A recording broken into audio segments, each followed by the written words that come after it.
India gears up to become a developed nation by 2047, and probably a $26 trillion economy we are going to be by 2047, when we are going to be celebrating 100 years of our independence. The Prime Minister has said that we need to ensure that our development and our modernization goals and plans are well integrated with our climate action and sustainable development goals, so that our cities, which we are shaping up, whether they are the Greenfield project or the Brownfield project, they're of course progressive cities, but at the same time they are more sustainable cities, resilient cities. They are the future ready cities. Also further, ladies and gentlemen, as you know, India this year is leading the G20 presidency, and the very message of our G20 presidency is one earth, one future for all of us. And towards that, as we have the various stakeholders coming together, it stands very clear it's going to be more of collaborations and partnerships, more of convergence of ideas and the innovative thoughts and technologies, which is going to be helping us in shaping this more resilient and sustainable future for all of us. Towards that, we once again thank you all for joining us, as we are going to be taking our discussions on various verticals of smart buildings, smart clean energy, transport, water, sanitations, and the others. Right now, as we start with the inaugural session, which is making Indian smart cities a lighthouse for the world, cities which stand as examples for the quality of life which they are able to extend, for their resilience, their sustainabilities. We are going to be discussing on the principles of urban planning, the role of infrastructure in transforming future-ready cities, and then what the rest of the world can learn from India. We have our city leaders from the various cities who are shaping the smart cities in their respective cities. They are going to be sharing with us the challenges which they have seen, the success factors, and it's towards that a lot of learning from each other, which we are going to be witnessing as we take the discussions here. So let me, at the onset of this session, invite the moderator of the session, Mr. Nilachal Mishra, Partner and Head of Government Advisory, KPMG India. May I request you to please take center stage.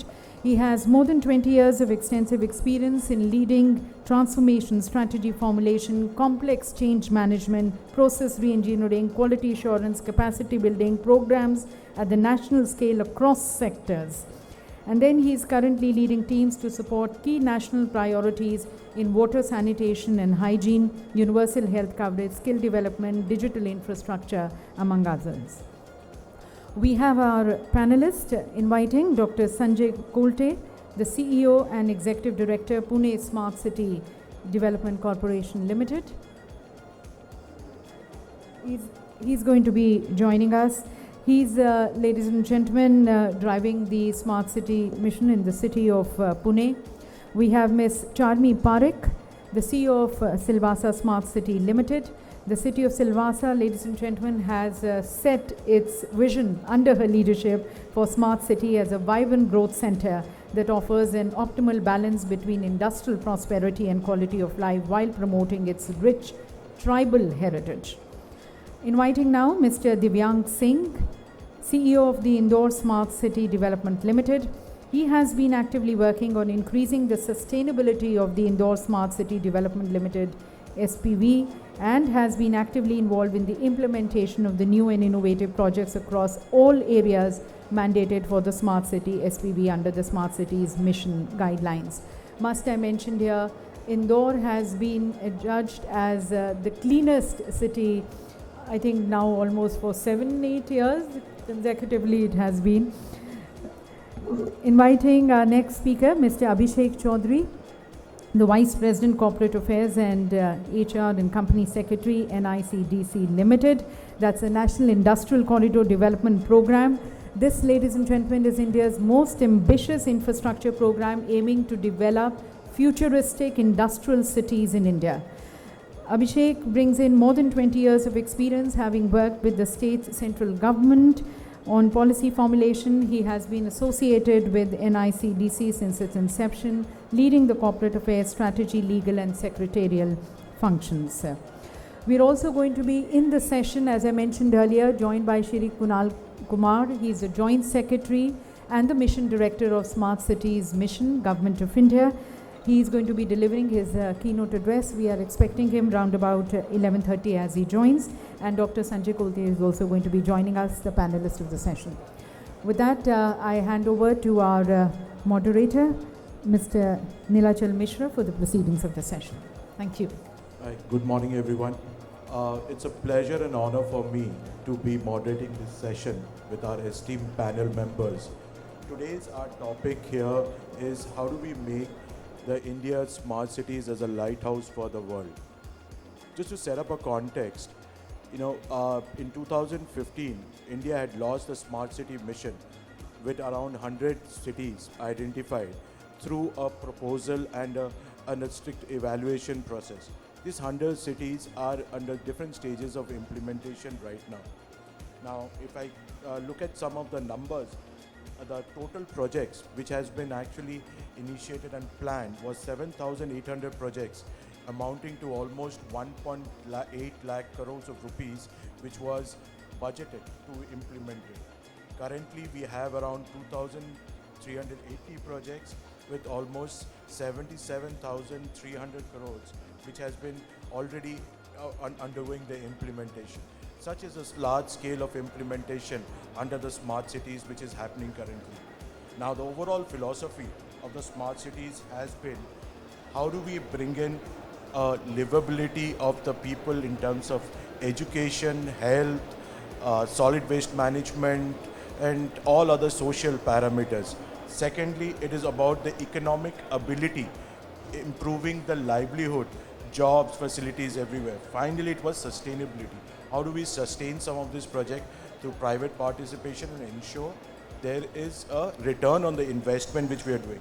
We've seen many success stories happening across the smart cities. We've seen that across today. We are going to hear from our esteemed panel members here some of these success stories of how these success stories can be taken not only and replicated within India. We have more than 4,000 cities which needs to get replicated with some of these success stories, but also outside India, how some of these learnings can be taken forward. We will go through each one of them as we move ahead. But the idea here is out of this panel, what we wanted is how India can act as a knowledge hub for other cities which are there, other things, other initiatives, new cities which are being formed. Second, what is the methodology? What is the framework which we have learned from our past experience? What, how, and why? How do we implement a smart city from the scratch? Because we need to implement going forward with speed, scale, standards, and sustainability. And these learnings of these 100 smart cities are really valuable for us. Finally, it should act as help all urban practitioners here present today to help them understand how they can take it forward when they're designing their smart cities there in their own cities there. With this, I would like to invite the first speaker of a panel, Shri Divyank Singh ji, CEO Indore Smart City Development. Indore, as we know, is the cleanest city in India. Multiple initiatives have been taken. It was technology, people participation, and we would like to hear from Divyank Singh ji from you. How do you think, what has been your learnings? What are the key takeaways you think which can be taken away by other cities, and Indore can act as a lighthouse for other 4,000 cities, and also globally, how can we take some of these learnings? Thank you very much. And very warm morning to all of you and to the panelists here. So Indore has been on the smart city mission for more than 4 years now, and we have done work mainly on public participation. So there are 2 or 3 aspects of any smart city. One is basically the infrastructural development, the very static development that goes, which was done by earlier municipal bodies also. But what we have done differently is by garnering more and more public participation into it. For example, we went ahead and identified different areas where there is a latent need. For example, if a city needs to grow, it has to have some open public spaces, some vibrant public spaces. We went ahead and reclaimed the old urban spaces and developed them and redeveloped them into a manner with public participation and consultation, so that there can be more economical benefit out of it also, as well as it is more sustainable. Just to give you an example, we went ahead and redeveloped the riverfront, which is 3.3 kilometers within the city, into the commercial hub as well as the environmentally friendly zone. At the same time, we also went ahead and planned every initiative in a manner so that it is more sustainable in its outcome, and it is more sustainable when it comes to economics of it. We are the first city to enter into carbon credit market. We earned our own carbon credits and we sold them into international markets. Till now, we have earned more than 10 CR out of it. So we are the first municipal body to do so. And while we are doing it, we are trying to find out how we can sustain it for a longer period of time. We went ahead and designed a carbon aggregator model, in which we are helping other urban local bodies also to claim their carbon credits.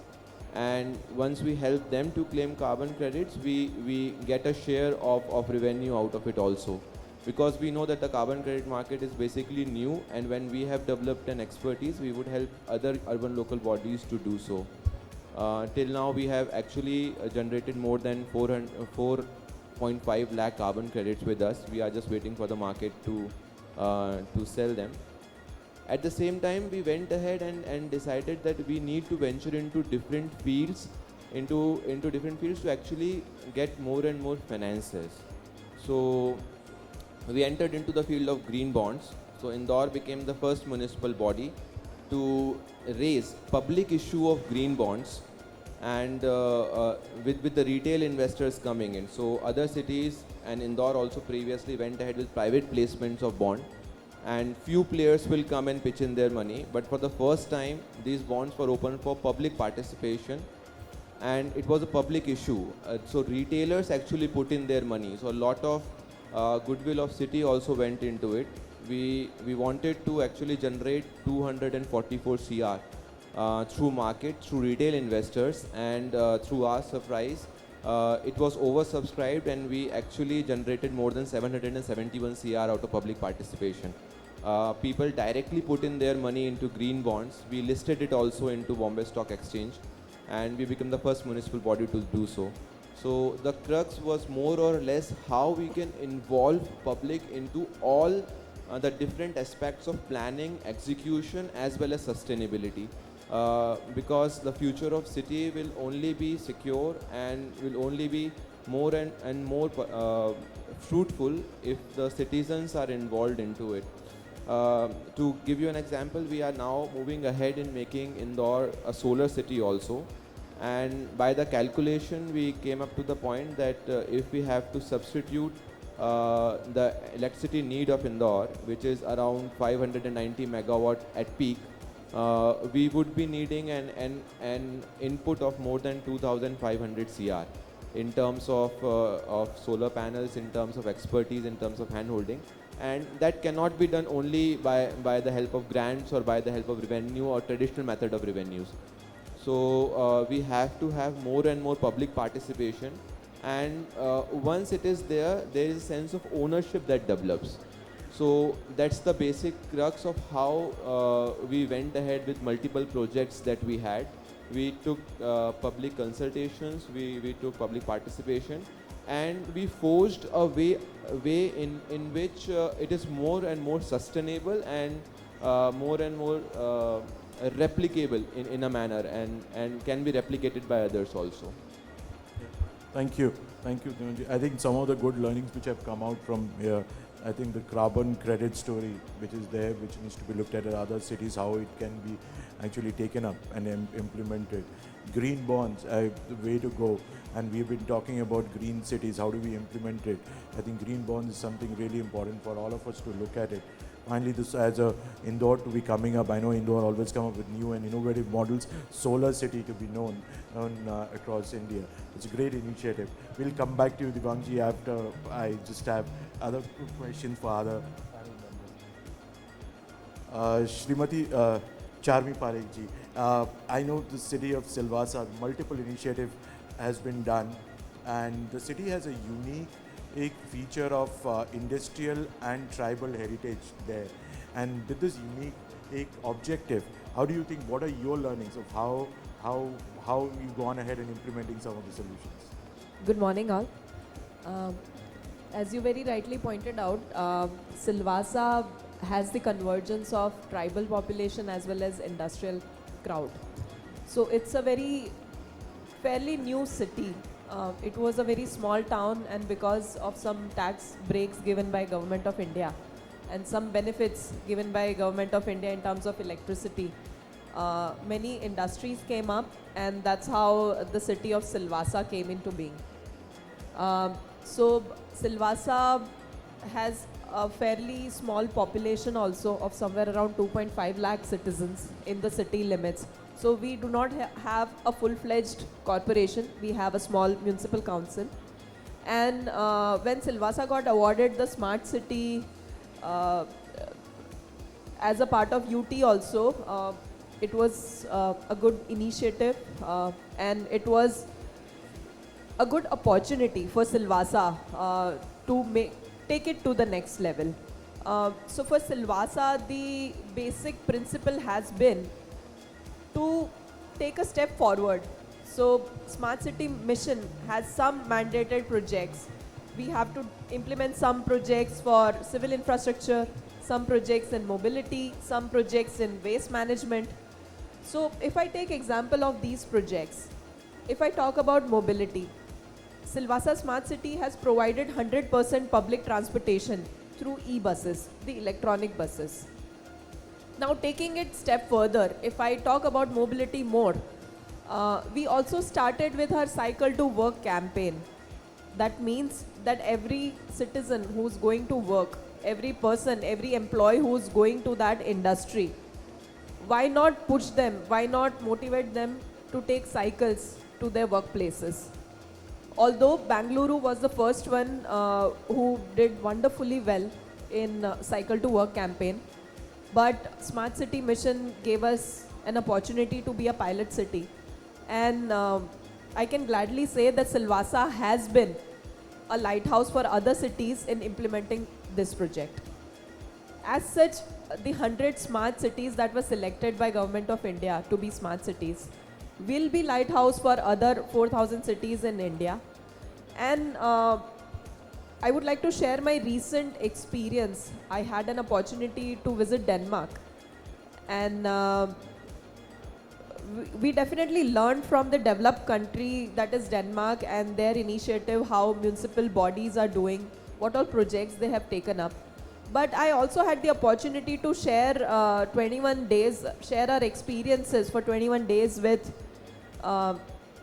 people from other 8 developing countries, people who were in urban planning, who were architects, and these people who were coming from some African countries and South Asian countries, Global South as we are called. And I was surprised and shocked, and at the same time kind of happy that the way the Smart Cities mission has been taking strides in India. All these 100 cities have definitely been lighthouses and inspiration for other cities to take up new challenges, to take up new projects, innovative projects in terms of mobility, sustainability. But the examples of our innovation has reached other developing countries as well. And it was very surprising to know that many people are already aware about the good things that are happening in India. So yes, Smart Cities not only be the lighthouse for Indian cities, but also for international cities. Talking about sustainability, as I pointed out earlier, we have electric bus fleet, and the cycle to work. In the solid waste management, again, we have gone a step further, and the plastic that was not recyclable, we have implemented a plant where the plastic gets converted to paver blocks, and we provide these paver blocks to smaller areas where we do not have to build roads. So that is a ready solution for recycling the plastic, repurposing the plastic, and providing infrastructure for our smaller areas. One step further, for our IT technology. Smart City mission has mandated that every smart city, every 100 smart city implements the integrated command and control center. Of course, we have also done it. We have surveillance cameras, we have ERP systems, we have automatic number plate readers and whatnot. We have gone a step further and tried to bring our land records on using blockchain technology, because some of you might know that there is a huge problem in India about the documents, the land documents being forged. And that's why we have tried going a step further. What I'm trying to say here is that every city has taken some or the other kind of flavor, a local flavor to it, and mixed it with the smart cities mandate. And that's how each and every city is unique in itself and has been inspirational for others. Thank you. Thank you. And I think there's a lot of learning. What we can take it from the Silvassa city is how the e-bus implementation, cycle to work. I think there's a major initiative which has been taken. Neighborhood-friendly initiatives, plastic as a big problem where we see. I think some of these things as a learning as we discussed, and the idea of this session is how some of these learnings can become, can be taken up and be implemented by other new cities as they're coming up. With this, I would like to go to Mr. Sanjay Kolte sir. Thanks for joining in. Dr. Sanjay Kolte is the Executive Director of Pune Smart City Development Corporation. Pune, as we know, has done multiple initiatives in the smart city space. In the 24/7 water supply has been done, EV buses, ICE integrated command and control center, many other initiatives have been taken. So if you want to share your learning, what has been your journey, how you've taken it forward, and what the other cities can learn within India and outside India from your journeys. So far as Pune Smart City and Pune Municipal Corporation initiatives are concerned, right from the beginning of Smart City mission in 2015-16, because we were the first round city, both the organizations started working together hand in hand, taking forward the initiatives with the vision and objectives laid down by the Smart City mission, in addition to the regular urban ULB efforts. I would specially mention the efforts done in the sector of climate smart cities. The Climate Smart Cities Assessment Framework 2.0, 1.0 and 2.0, the performance of Pune city was, they excelled well in this, got 5-star ranking so far as the energy and waste management is concerned. And overall 4-star rating was received for Pune city. And it also received Most Livable City Award in 2020-21. So on the background of this, major efforts which were made were especially in the energy sector. Lot of saving of energy was achieved by way of smart street LED lighting. For a city like Pune, which caters to almost 68 lakhs of population, which includes the main city as well as the newly added villages in the agglomeration. And so for such a huge population, street LED light project was implemented on PPP mode for a period of 12 years. And now it must be 4th or 5th year for this project. And every year 60% energy is saved by way of LED lighting. And the grievance redressal and the breakdown, all these aspects have been taken care of very well. Smart e-buses was launched from 2019. And the project, because of its success, is being upgraded to 650 buses, starting from 150 buses of the initial batch. So that is again adding to the EV readiness of the city. and the fleet of the public transport in the city will be almost reach 1/3 of the fleet will be reaching to EV now, so far as the public buses in the city are concerned. Similarly, on the west side, now reducing the GHG emissions has been the priority. The city is very vibrant, and the civil society has been very active in this sector of in the direction of reducing the carbon footprints and driving towards net zero. So the efforts were made on the both sides, 100% collection of waste and 100% either processing of the wet waste from waste to energy, and the recycling of the dry waste for creating various products which are useful in the construction industry, etc. More than 2,200 tons of waste are generated daily, and I am happy to mention that almost all of it is either half of it is wet waste is processed into energy by way of 3 plants which are by way of biomethanation, and 11 recycling plants have been installed and they are working, and now almost zero waste is going to the landfill. The earlier waste which had accumulated at the landfill has also been biomined, and the land has been reclaimed almost to the complete extent. Now it is in the last stages. So this is also another sector where all this added to the waste management part and getting recognized in that sector.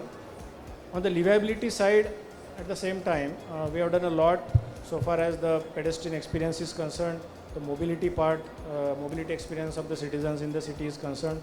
Smart city initiated by way of both redevelopment, retrofitting, and also the third greenfield development. Using all these 3 approaches, we worked on 30 kilometers of roads in the city so as to improve the mobility in the area-based development sector of Aund-Maner and Balewadi area. And this has given a lot of push to the overall residential development, in residential and commercial development in these areas, which is evidenced by many other indicators like taxation which has been received from this area, and various residential new projects and schemes that have come up in this sector. Along with this, again, improvement in the pedestrian experience, promotion of non-motorized transport, making the roads and the facilities modernized by way of underground utilities, providing the street furniture, lot of plantation along the roads, painting and signages of the roads. So all these efforts are being going in this direction. Placemaking has been taken up on a large scale on the amenity spaces of residential projects in the city, and theme-based development ranging from defense theme, augmented reality park, environmental park, water conservation park, fire station and disaster management center, a park for the specially abled, park for senior citizens. In this way, we have tried to make the facilities in the neighborhood inclusive as far as possible for all sections of citizens, to have areas for citizen engagement and green pockets within the residential construction which has come up in the urban sector. On the technology side, we are also fortunate to have the robust system of data management of Pune Municipal Corporation right from beginning, and more than 840 data sets are being gathered by the various stakeholder departments of the city administration, and the city also was awarded Open Data Award in 2021 by the ministry, and by way of India Urban Data Exchange and the Integrated Command and Control Center of the city. This data is being gathered and at the same time being made available to all the stakeholder government departments, the colleges, research institutions, the private companies, and all of on the background of this, several solutions have also been developed. Like on the safety side, My Safety Pin is a solution for which provides the safety index of places in the city for commuting at any real time during the day and night. And flood simulation is another unique and innovative model which we could develop by way of Integrated Command and Control Center by use of the flood sensors which have been installed in the city. We have pulled the data from the irrigation department regarding the dam discharges. We also have taken the data from the meteorology department regarding the rainfall, This includes the current data as well as the historical data, and on this basis a simulation model has been developed which can predict the extent of flood, extent of damage, extent of submergence 15 days prior by using of these various indicators. So flood simulation model is another such model which I would like to mention.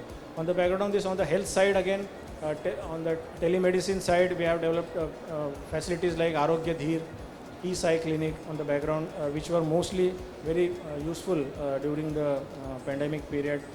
And geospatial technology has been used on a large scale by the city for enumerating the properties, for assessing the properties for taxation. There is a linkage between the registration of properties and the property tax assessment. So that system has also been developed by using big data and analytics. So these are the measures which are helping the city to grow and making it a lighthouse by implementing all the smart city features. Thank you, Dr. Kolte. There have been multiple initiatives being taken by the Pune city, and I think some of these learnings and some of these initiatives can be definitely used by the other cities going forward. I'll come to finally to Mr. Abhishek Chaudhary ji. Abhishek Chaudhary ji is the Vice President Corporate Affairs, HR and Company Secretary to National Industrial Corridor Development Corporation. Now, they've been initiating not smart cities but separate initiative under the NICDC, a futuristic and a smart industrial cities development. It's completely a greenfield initiative where you're looking at creating this greenfield cities where with plug and play infrastructure across the industrial corridors. There are many learnings from there, and Abhishek ji, if you would like to share some of your experiences. Thank you, Nilachal. Thank you, organizers, for having me on this panel. First of all, let me set the context because I'm the odd one out among this panel. All the colleagues here are headbound implementing the smart city initiatives of turning the existing brownfield cities into the smarter cities by the usage of technology, by the usage of various measures of converting waste to energy, by the usage of adopting public participation in the development. So as part of the National Industrial Corridor Development Program, the Government of India has mandated us to develop new greenfield industrial smart cities. So what I mean by new greenfield industrial smart city and how it is different from the smart city program of Ministry of Housing and Urban Affairs. So I'll just give you a brief background. The way India is urbanizing right now, as per the studies, around 30 Indians are moving from the rural sectors to the urban sectors in the search of livelihood, in search of job, every single minute. So we need to decide as of now that whether we want our existing cities to turn into slums, which has happened very recently with Delhi, with Mumbai, with Bangalore, with Hyderabad and other cities, or we need to start planning about the new cities and create the economic activity in those cities so that the migration of the population from one part of the area to the other part of the cities happens in a planned manner. The second problem which this project is supposed to address is that the way India is increasing its share of overall GDP, it's very important that the percentage share of manufacturing in the overall GDP of the country has to increase. We cannot survive in a double-digit growth rate for decades to come unless and until the share of manufacturing in the overall GDP increases. We cannot survive only on the basis of the contribution of the service sector. And also, the way our employable population is increasing, the manufacturing sector is the only one area where we can absorb maximum number of people. So in order to have a planned urbanization and also to provide a lot of employment opportunities to the new youth of the country, the Government of India has decided to develop new greenfield industrial cities as part of National Industrial Corridor Development Program. And this program has been conceived by utilizing the existing as well as the planned transportation-led backbone of the country. Whether it can be a corridor, can either be a railway line, or can be a dedicated freight corridor, or can either be a national highway, expressway, or a state highway. leveraging that national highway, state highway, freight corridor, developing new centers of excellence where manufacturing is going to be the key economic driver. So as part of the program, we started, most of you must be aware about Delhi-Mumbai Industrial Corridor. We started way back in 2011, and the first project which was given to us was Delhi-Mumbai Industrial Corridor. And the backbone of that project was the Western Dedicated Freight Corridor starting from Dadri to JNPT. And the whole objective is to leverage this 1500 kilometer long railway track, which is meant only for the containerized trains, freight trains, not meant for the passenger trains, and to develop new cities in and around that. So we started with DMIC, and I'm happy to share that in last roughly 10 years of our hard work, we are able to deliver 4 cities in the country which were built right from the scratch.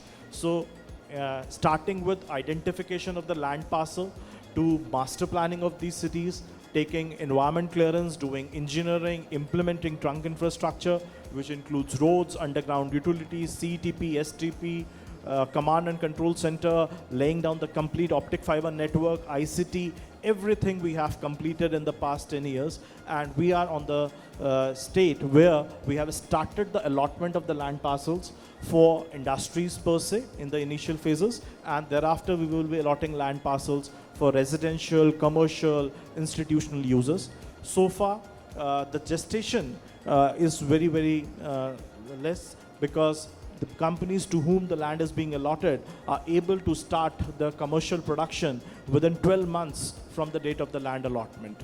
So the entire infrastructure is being made available to the industry at the plot level. It's completely plug and play.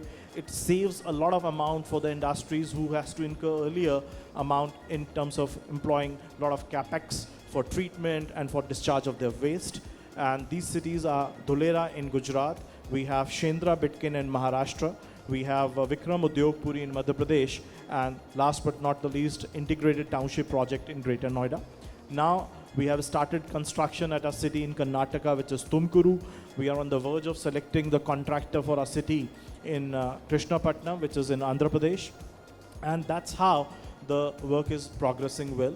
The difference which I say is, as far as the smart city program is concerned, it's more of retrofitting. It's more of making the existing city infra, which is the urban infra, plus dovetailing the layer of smartness on the top of it and making the existing city smarter so that it is more usable, it is more workable, it is more easy to monitor the performance of different utilities, and to have some innovative things, what my colleague from the left just mentioned about green bonds, carbon credits, etc.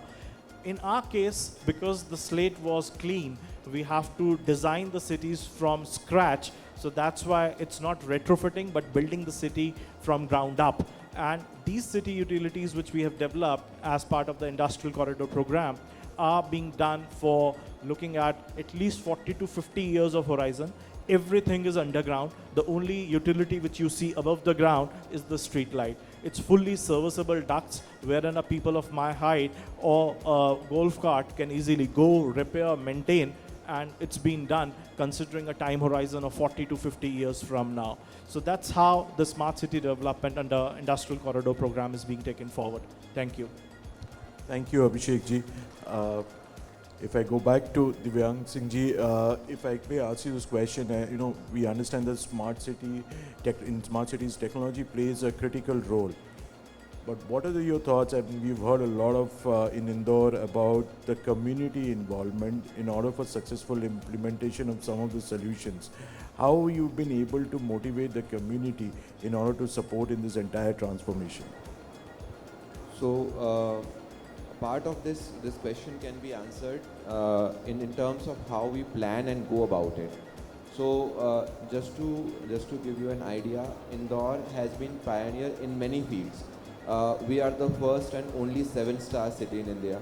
We are the first Water Plus city in India. We are the first to do carbon credit monetization. We are the first to do green bond issue, public issue of green bond. So what it does, it gives us a leverage to define our own problems according to our needs. And it also gives us an advantage of setting our own solutions and setting our own future goals. Just to give you an example, we are for now 6 years the cleanest city in India. We are hoping to do it a 7th time also. On the similar lines, we went ahead and we said that we are already the cleanest. Why not to extrapolate it towards clean environment? And we are coming up with the idea of solar city. So just to give you an idea of how the planning is done, so that more and more public participation is ensured. We divided the whole concept of smart city into whole concept of solar city into 3 parts. First part was to how we can avoid the usage of energy. Second part was how to minimize the usage of energy. And third was how to generate it in a sustainable manner. And in all 3 parameters, we have public participation.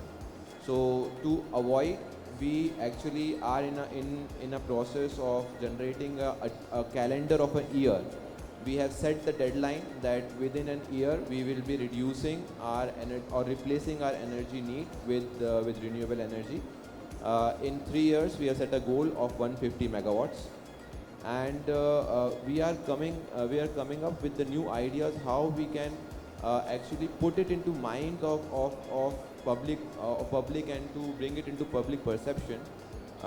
We have created a year-long calendar in which weekly we have put in goals for citizens to follow, and they are very simple goals, and they attract the public perception and public mindset. Like one day in a week we won't be ironing our clothes, so there is a public appeal that in a week, one day everybody will not be ironing their clothes. Ironing takes a lot of energy, so that's a very doable thing, and that appeals the masses also.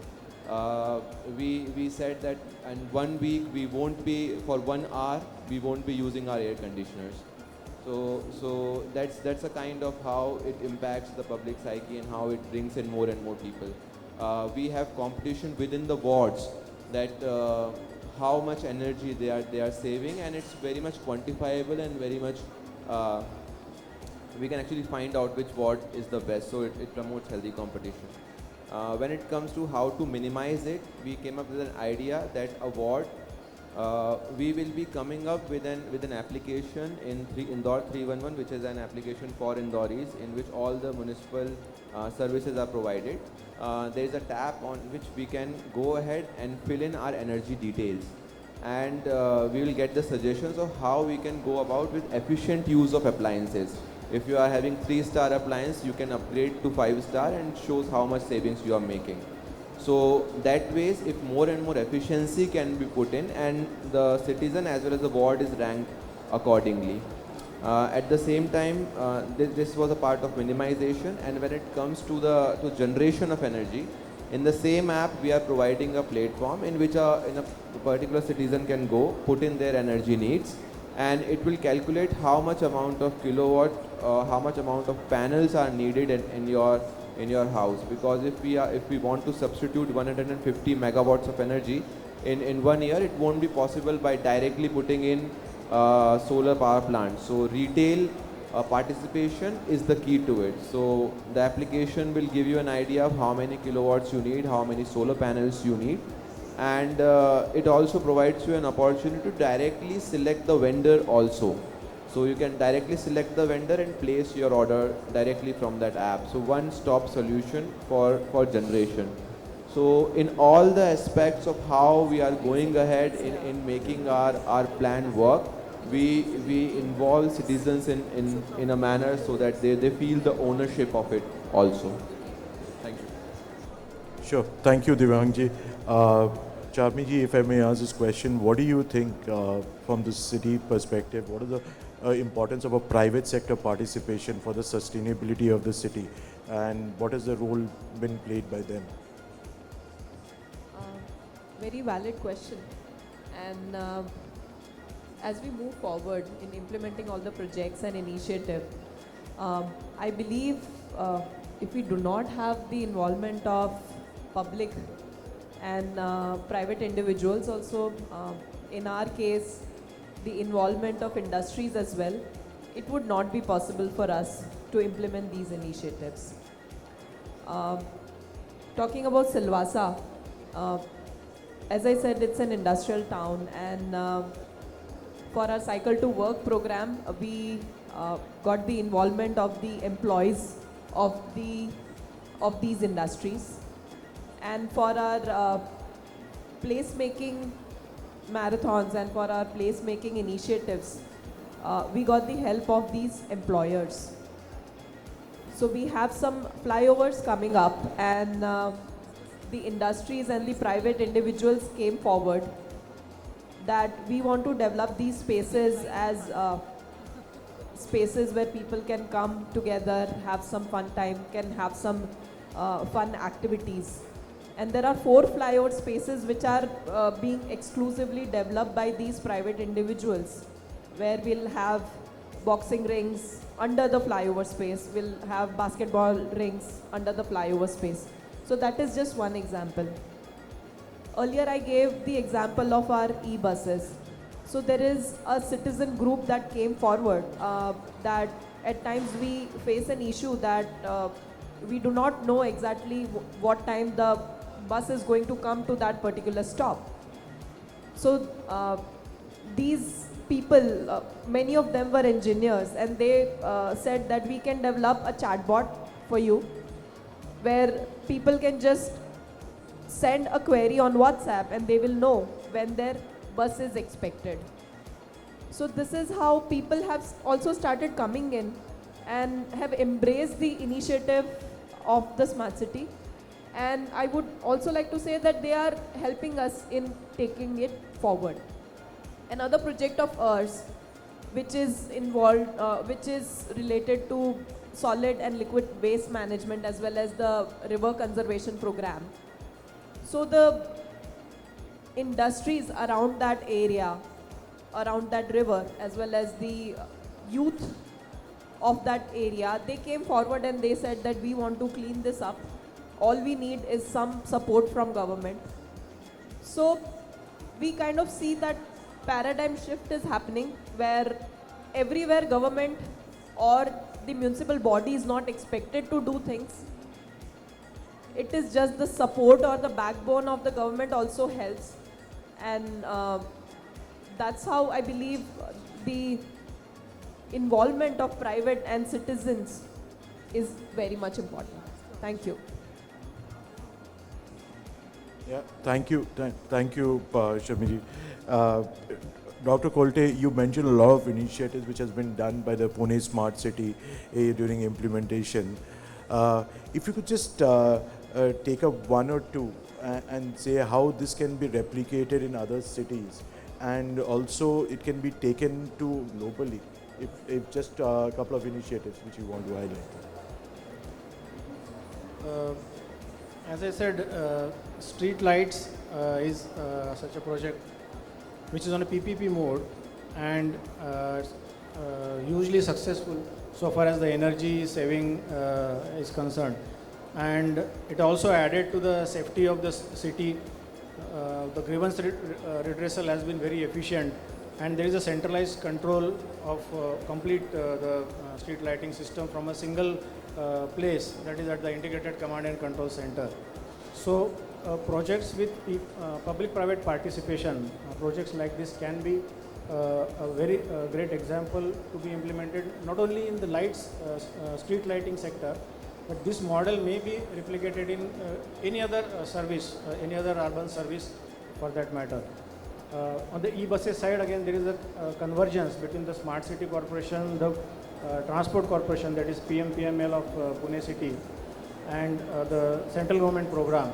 The subsidy for procuring the buses was provided by the Smart City Mission, and a gross cost contract model has been implemented for the implementation of e-buses program in the city. So this kind of convergence is also an example that can be taken up by other cities. the data center, the integrated command and control center, and the services linked and integrated with this is also a place for, it also has huge potential for all the departments related to the city administration or the other departments like the police, the disaster management department, the revenue department, irrigation department. So all these departments, the system is in place by way of integrated command and control center, and it has all the capabilities to handle any eventuality so far as any disaster, disaster from the health side or disaster from the other natural disaster is concerned. So the integrated command and control centers and services integrated with it is also a very successful model so far as the smart cities are concerned.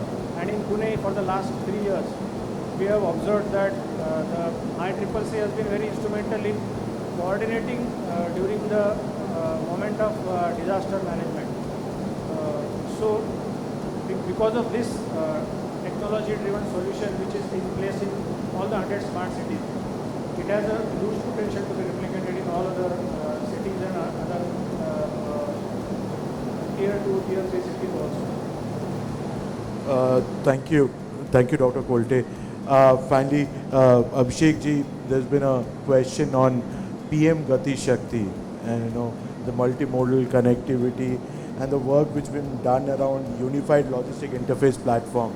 What are your thoughts on that? Where is it? How are we taking it forward? A lot of ideations have already happened. Would like to hear your thoughts. I don't know whether the public at large is able to hear us or not. A lot of disturbance. So as part of the PM Gati Shakti initiative, which was launched by the Honorable Prime Minister in October 2021, the smart cities which are getting developed as part of Industrial Corridor Program or are being developed considering the PM Gati Shakti principles, the whole objective is to have a whole of government approach. Rather than to have a reactive mechanism to any problem, one should have a proactive mechanism to a problem. What used to happen earlier is just a very classic example that one department constructs a road, but other department comes in and digs it, either for the purpose of laying the pipeline or for the purpose of laying a cable or for the purpose of laying an optic fiber. So with the PM Gati Shakti approach, all the departments of the government as well as the state government are now being advised to start their planning on a GIS based platform wherein all infrastructure layers have already been mapped. I'm happy to share that in a very short span of time, close to 800 central ministry layers and around 500 state ministry layers have been mapped on the PM Gati Shakti portal. More than 30 decision planning tools have been developed from the central ministries and the similar number from the state ministries. Close to 156 infrastructure gap projects have been identified, which talks about the critical gaps or the last mile connectivity gaps.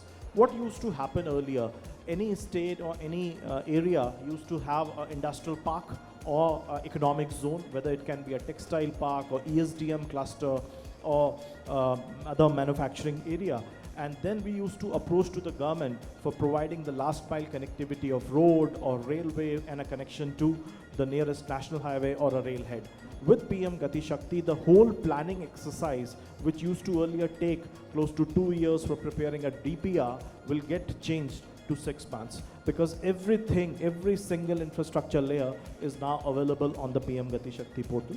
Under the umbrella of PM Gati Shakti, one is the National Master Plan, which I just spoke about, and the second is the National Logistic Policy, which was again launched by the Honorable Prime Minister in September last year, 2022. And within that National Logistic Policy, we have been mandated to develop unified logistics interface platform, which is an integration of the different systems of various line ministries to have a unified platform for the logistics needs. So we have close to 30 different systems within India, which is run by different ministries like MORTH, like railways, like shipping, like customs, GST, and etc.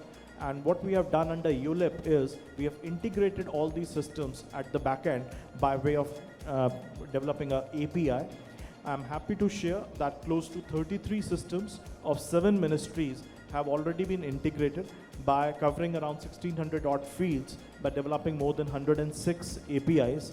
And at present, around 6.5 crore API transactions has already been transacted onto the ULIP platform, and whole objective is to bring more and more private sector participation on board, and in years to come, hopefully ULIP will become the UPI of the logistics sector. Thank you.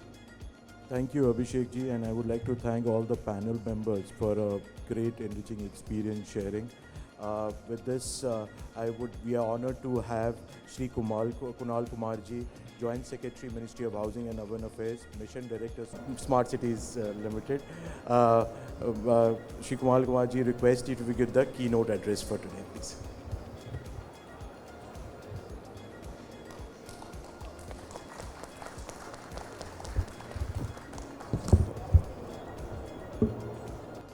Very good morning to everyone. No response. It's quite a heavy topic to talk about first thing in the morning, smart cities. We rather talk about the traffic outside, the great stalls here, probably good breakfast that we've had. And so we all are here to talk about smart cities, so we as well talk about smart cities. We have heard from some city leaders, people who are trying to do their bit. All of you here come from various walks of life who are trying to do not only a bit, quite a bit, towards this entire dream of the country. The dream of the country is to see ourselves as a prosperous country, a country where everyone's well-being is taken care of. Everyone prospers in the way they want to, people have choices, and they can undertake any profession they want, they can live in a world which is sustainable, peaceful, and they can make their life a success. Most of these things today depend on the performance of our cities. And as a country, at the moment, we stand at a really important phase in our history, where a lot that has been done probably is just a small trailer before the kind of movie we're going to see over the next 2.5 decades. Just to give you an example, only yesterday I was sitting with a bunch of my colleagues from Germany, people who work with us on various initiatives, and they said 90% of the buildings in Germany which are going to stand in 2050 have already been built. So what's going to be added from now on till 2050 is going to be 10%. Now what is that ratio in the case of India? In India's case, 30% of what's going to stand in 2050 is built, and 70% is yet to be built. That's almost like building a city of Chicago every year. That's like moving the population of 1.5 times the population of the United States into our cities over the next 25 years. That means 500 million people would move into India's cities over the next 25 years. That means our urban population will be 1 billion at the end of 2047 or close to 2050 when we complete 100 years of our independence. Now, if that is the case, then we have all the reason to be happy about, because as I said, all this prosperity and well-being depends on how our cities perform, and if our cities are going to hold so many people, obviously they are performing well. But it's not the case. Urbanization of a certain kind can bring all the prosperity and well-being we aspire for, and if it doesn't happen in a way that is sustainable, as a more colloquial word, we try to define, a trajectory which is good, we would not see these outcomes emerge the way we want. Just to give you another example, I don't know if the statistics is right, but I hold to them. I think I have done some calculation. I have seen some statistics around this, that if we continue to grow at the energy intensity, which is, if for the next 25 years we grow at the energy intensity of the United States, which is the amount of energy used per unit of increase in GDP, the global GHG emissions would rise by 150% almost, which is doom for humanity. But if we do that, probably the way France has done, one of the better examples, or Singapore has done, the energy intensity, the rise in GHG emissions won't be more than 30%. So we have two trajectories.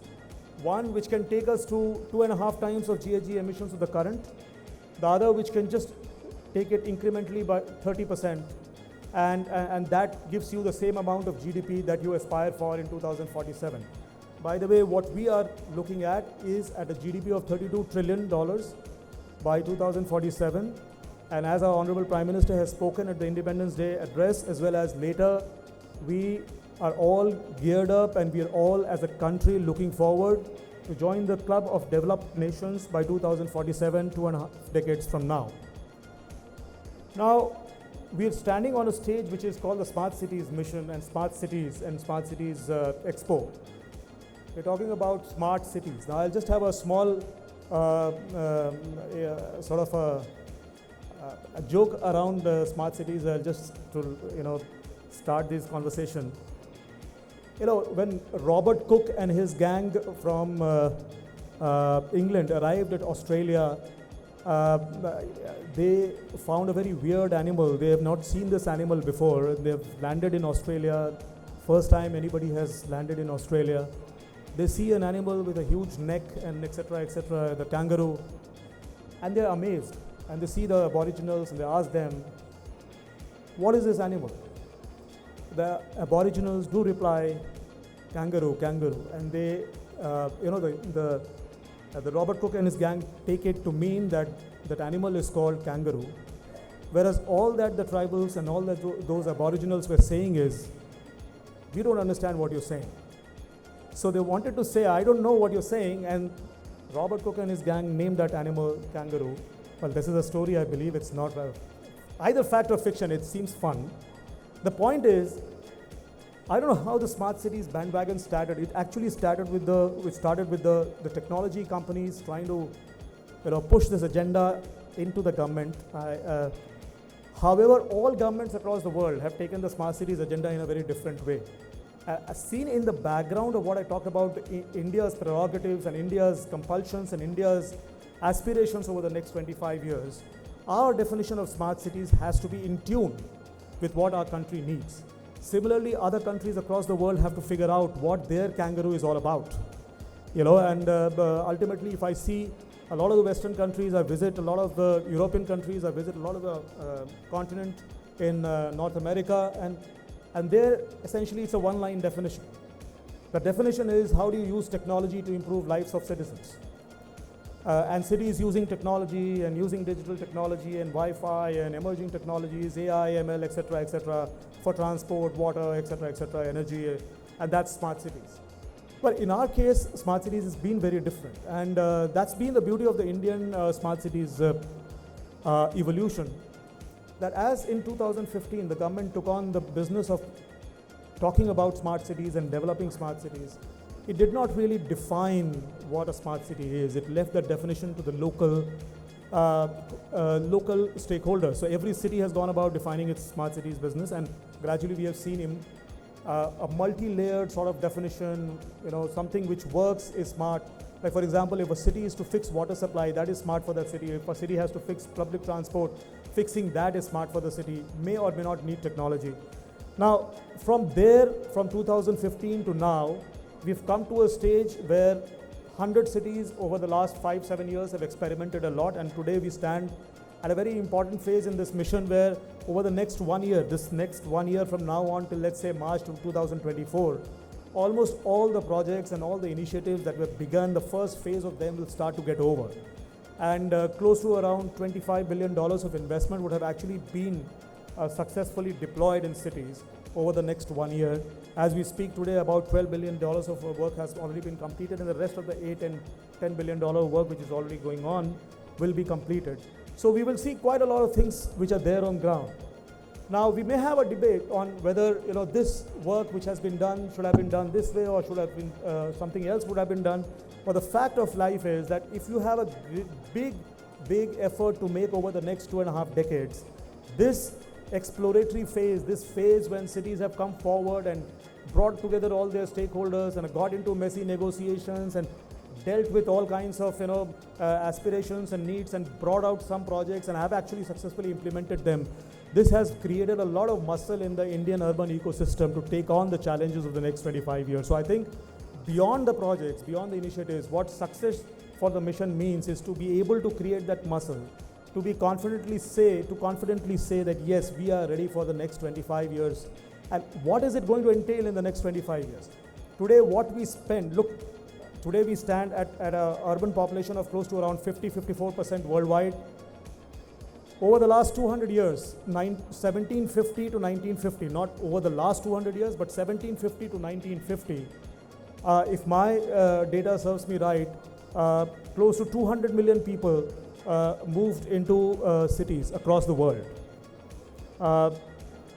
800 million people moved into cities across the world, whereas over the next, which is 1950 to 2100, 8 billion people will be moving into cities. So this phase of city expansion is pretty huge, pretty radical, pretty dramatic. And over the next 2.5 decades, 2.5 billion people will move into cities across the world, and 90% of that is going to happen in Asia and Africa. And amongst them, 3 countries, India, Nigeria, and China, and of course 7-8 countries from the African continent, Ghana, etc., are going to lead this urbanization. So what is going to happen in India and Africa is going to be huge. Now, where is all this money going to come from? Where is all this wherewithal to execute projects come from? Where is it that the wherewithal to sustain economic growth and meet the challenges of climate change, energy efficiency, etc., going to come from? This is going to come from what we are trying to breed within the Smart Cities mission. This is the template. These are the kinds of exploratory learnings that we have developed, which are going to help us navigate this future. Just to give you some statistics, over the next 25 years, as I speak about the Amrit Kal, speak about the 2047 journey, close to $6 trillion of investment is expected to be needed in cities in India. Out of the $6 trillion, if you look at current spread, almost all comes from government. Only 2 or 3% comes from the private sector. Clearly, the private sector has to play a larger role. So, friends here from private sector, various parts of the world, who are, and by the way, it's not an Indian journey. If India has to succeed, if India doesn't succeed, the world also faces a lot of problems because of this kind of urbanization that we're going to see. So everyone from across the world who has to work on urbanization, who wants to work on urbanization, who feels, who is strongly connected with the future of humanity, this is the place to work in, and this is where we have to make things happen. So $6 trillion of investments. Now, currently, what we do annually is close to about $20 billion. So this is almost a 15% CAGR for next 25 years. A big challenge on finance.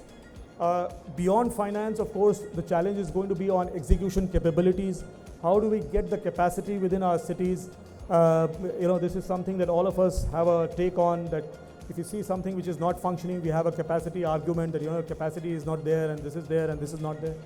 Now, these are challenges which don't have linear solutions. Most of the time, we take X so that, to be the cause of Y, but it's almost circular all the time, and therefore, a lot of systemic thinking needs to happen in the Indian urban ecosystem. And there, the learnings from smart cities, the institutionalization of certain practices, the change in governance structures, the change in institutional models, the way we, attract human resources from the urban sector, the way we use technology, especially the way we work on data, the way we work on emerging technologies to be able to solve problems, all that is going to be critical. And all those abilities are there for us to actually acquire and nurture and develop. And this is not going to be an easy task if we want to really meet those 25-year goals. Within the mission, as I said, most of the works are going to get completed.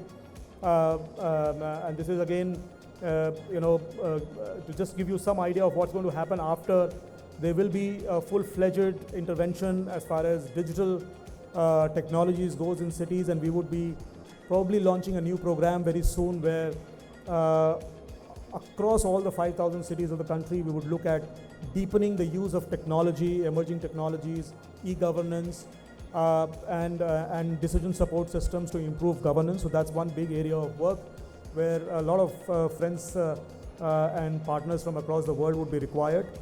We would also be looking at deepening the work that we've started in area-based development in smart cities and see how we can take that forward after a year or so once we've completed the current stretch of projects. As we all know, energy is going to be one critical area where all of us across the world are going to struggle. Currently, the world is going through a terrible energy crisis, and we know that is going to be a very important frontier for all of us to crack. So whether it is about green buildings, because as we know, 70% of the energy in a country is used by its cities, and almost, if not more, 1/4, at least 1/3 of this energy is used by buildings. So how do we look at green buildings, look at public transport, look at energy efficient water systems, energy efficient waste management systems, public transportation systems? How do we look at cycling, walking? Today, India as a country has 22 cars per 1,000 people. You know, this same number is around 1,000 for the US, and a lot of the European countries are 700, 800, 900. We have the potential to change course. If we jump from 22 to 900, we would never be able to become a cycling and walking country. So this is the time that we look at energy in a holistic way. Our energy dependence will go away by the way we design cities, by the way we make our cities walkable and cyclable, by the way we focus on public transport, by the way we look at greening our buildings, etc., etc. Now, seen in this background, I think what we have been able to achieve over the last 7-8 years is not very big, but very promising and gives a lot of hope. A lot of courage has been shown by a lot of cities and a lot of state governments in taking new initiatives, and I'm sure with this momentum that we've built, of course, it's going to be a transformational effort. It's not going to be an incremental effort, but I hope we will be able to make that journey over the next few decades. So I would stop here. I think it's very happy. It's always very happy to see a lot of practitioners join around this this issue of development of smart cities and come together from across the world to share ideas. I would like to thank the Convergence India Expo and the entire team of the management and the organization who have put together this brilliant conference.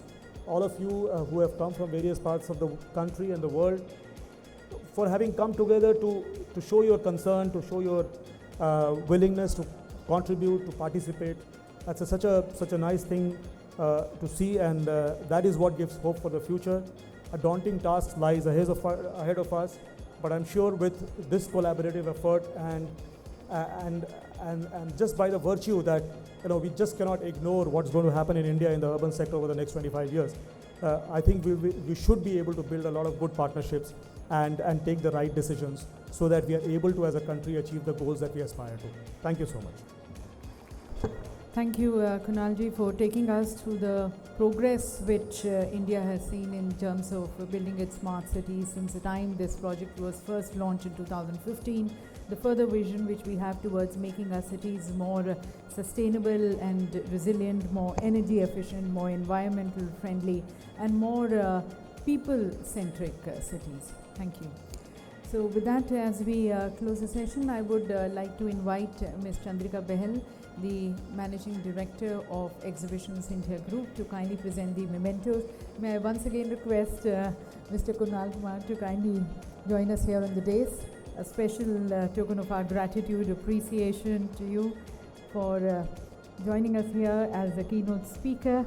And as you said, each of the cities will have to figure out their own kangaroos. The city is different. It's a learning platform, but then very specific cities, especially a country as diverse in India, every city stands very unique and important.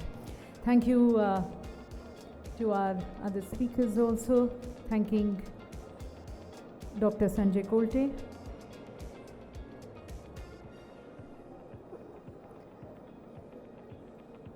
Thank you, Kunalji, for giving these mementos. Thanking Ms. Charmie Parekh from Silvassa Smart Cities, how Silvassa is now on its way preserving its rich tribal heritage and further modernization with it is introducing the e-buses. Thanking Mr. Divyank Singh. In fact, thank you to Abhishek Chaudhary being right now thanked.